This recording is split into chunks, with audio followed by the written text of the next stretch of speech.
Wednesday, April the 23rd.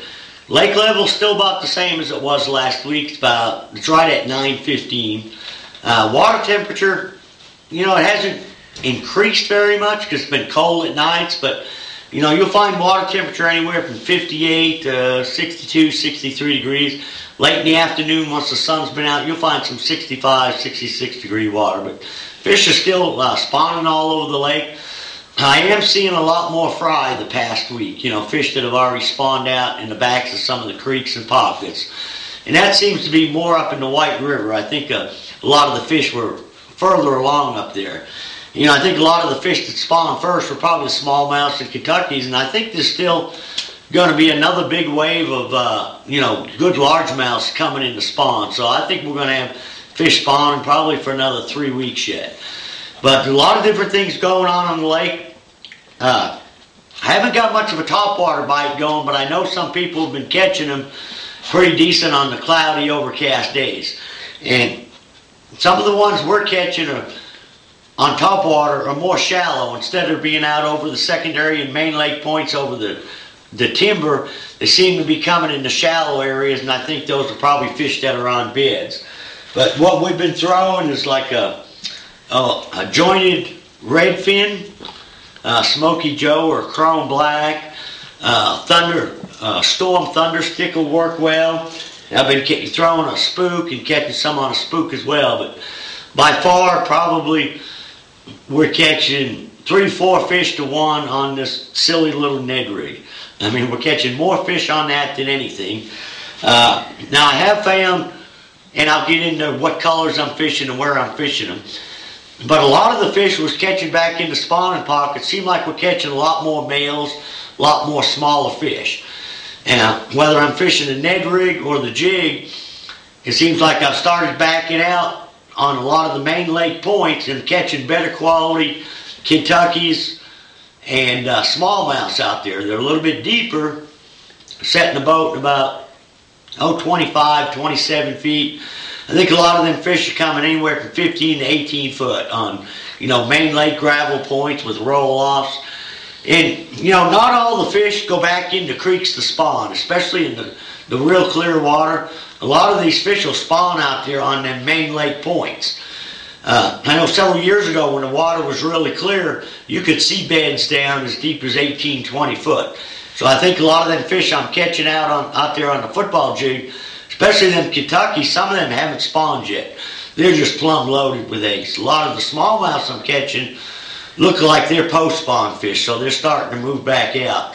So you can also catch them fish on Carolina rigs, like a little 5-inch lizard, or a little split shot, zoom centipede or fish doctor. Oh, excuse me.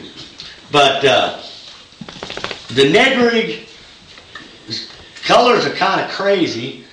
This one here is it's a Strike King, and it's I think it's a sweet tater pie. It's got a little orange and red and black in it. Now this one is not working in the clear water for us, but any place we got a little bit of stain, like up in the James, up in the Upper White, something with some orange in it is without a doubt working a lot better.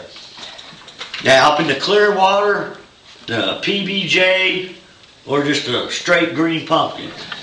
And I'm only throwing 2 different sizes. I throw an 1/8 ounce and a 1/4 ounce. I know some of the guys are throwing a 16th and a 32nd. But basically, if I'm around a lot of thick timber, I try to throw an 1/8 ounce if the wind isn't too bad, because you can get the bait work through the timber a lot better. And if there's stuff on the bottom, late trees and lay downs, it'll come over a little bit better. It doesn't get hung up as much as the 1/4 ounce one does.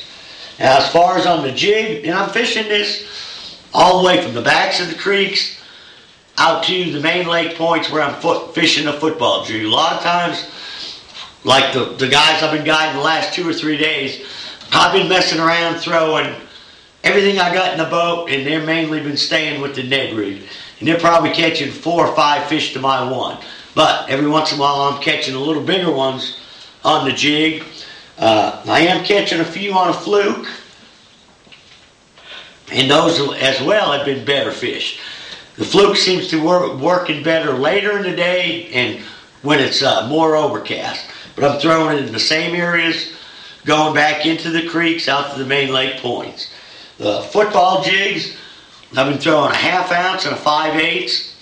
I've been throwing a pig sticker, a green pumpkin. This one's got a little bit of orange in it. And I've got a Zoom speed craw for a trailer. This other one I'm throwing here is a 1/2 ounce, and depends on the wind and how deep I'm fishing it. But if I can get by with the 1/2 ounce, I'll fish it a little slower. Now this one here, I've got a Strike King baby rage craw for a trailer, and it's a pig sticker triple X color. But basically just getting the jig on bottom, dragging it real slow and popping it a little bit. When you get into that rougher rock, you want to pop it a little bit. But that bite on the main lake points is something that's just going to get better, and I'm still having trouble catching quality largemouths. We had one about 5 pounds 2 days ago, but the bigger fish we're actually catching right now is still smallmouths and Kentuckys. When I catch a largemouth, it's a lot of them are spawned out, some of them, and they're just males. They're 16-inch fish that'll weigh 2 pounds.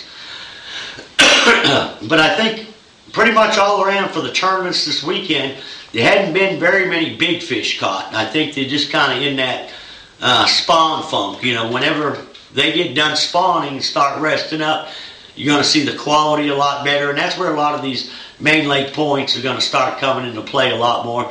And the topwater bite's going to get a lot better. I have seen the shad starting to spawn up into James a little bit. Normally the water has to get up to about 70 degrees, but on the days it's been 65 degrees up there, when we've had sunlight, there are a lot of shad in the backs of the pockets starting to spawn. Now, that just helps on the topwater biting, because them shad will be starting to get grouped up. They'll lay their eggs on the timber around the corners of these boat docks. And once them shad get schooled up like that, there'll be a lot more schooling activity. But we have to get a few more fish done spawning before you'll see a lot of schooling activity. But, fishing's just going to do nothing but get better. There's going to be, a few weeks ago I couldn't hardly get a bottom bite. Now probably 90-95% of all the fish I'm catching are on bottom or within 2 feet of it. Before it was a lot of fish suspended, a lot of reaction bites. But most of my fish right now that we've been catching for the past week or so, like I say, are either on the bottom or real close to it. So if you get a chance, you need to get out there and do some fishing. I'd also like to thank some people that came out to the tournament this weekend in support of Officer Pearson from Springfield. Now, you can still buy tickets to win that raffle boat, I think up until June. It's $20 for a ticket, and you can win, like first place is a fully rigged Ranger. I think second place is a day of fishing with Hank Parker. Third place is fishing with Jason Christie. And they've got a bunch more other prizes as well. So if you get a chance on our website, the information will be on there as far as how and where to buy a ticket. It's a great cause. The money's going to him and his family. And you just got a good chance to win a lot of money. So get a chance to check it out and buy yourself a ticket or two. So till next week, good luck, good fishing.